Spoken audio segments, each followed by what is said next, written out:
ନମସ୍କାର ପ୍ରିୟ ବନ୍ଧୁଗଣ, ଆପଣମାନଙ୍କୁ ମୁଁ ଆଜି ଗୋଟିଏ କାହାଣୀ କହି ଶୁଣାଉଛି, ଯାହାକି ଭଗବାନ ଶିବଙ୍କର ଭୟଙ୍କର ରୂପ ବିଷୟରେ ଅନେକ ପୌରାଣିକ କାହାଣୀ ଥିଲା, ଯାହାକୁ ରୁଦ୍ରାବତାର କୁହାଯାଏ।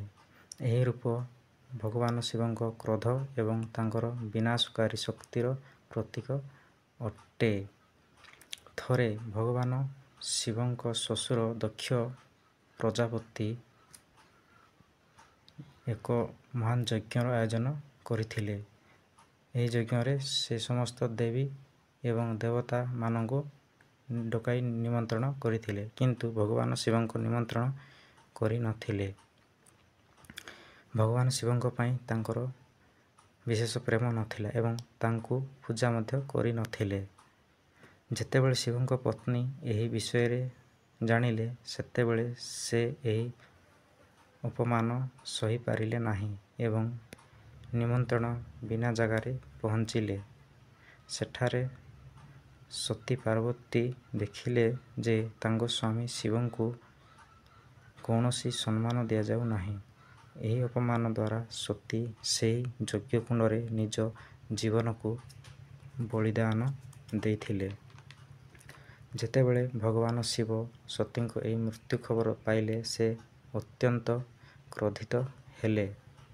ତାଙ୍କ ଭିତରେ ଭୟଙ୍କର କ୍ରୋଧ ସୃଷ୍ଟି ହେଲା ଏବଂ ତାଙ୍କର ଭୟଙ୍କର ରୂପ ରୁଦ୍ରାବତାର ଭାବରେ ଗ୍ରହଣ କଲା। ଶେଷରେ ଭଗବାନ ଶିବ ତାଙ୍କ ଅନୁଗାମୀ ଏବଂ ବୀରଭଦ୍ରଙ୍କୁ ଦକ୍ଷ ପ୍ରଜାପତିଙ୍କ ଯଜ୍ଞ ବନ୍ଦ ନ କରିବାକୁ ନିର୍ଦ୍ଦେଶ ଦେଇଥିଲେ। ଏହିପରି ଭାବରେ ଭଗବାନ ଶିବଙ୍କ ରୁଦ୍ରାବତାର ସହିତ ଜଡ଼ିତ ଏକ ପ୍ରମୁଖ କାହାଣୀ ଭାବରେ ପରିଚିତ। ଶେଷରେ ଆପଣମାନଙ୍କୁ ଅନୁରୋଧ କରୁଛି ଯେ ଭିଡ଼ିଓଟି ଭଲ ଲାଗିଲେ ଗୋଟିଏ ଲାଇକ୍ କରିଦିଅନ୍ତୁ, ଆଉ ଯିଏ ନୂଆରେ ଆସିଛନ୍ତି ମୋ ଚ୍ୟାନେଲକୁ ସେମାନେ ମୋ ଚ୍ୟାନେଲକୁ ସବସ୍କ୍ରାଇବ୍ କରିଦିଅନ୍ତୁ।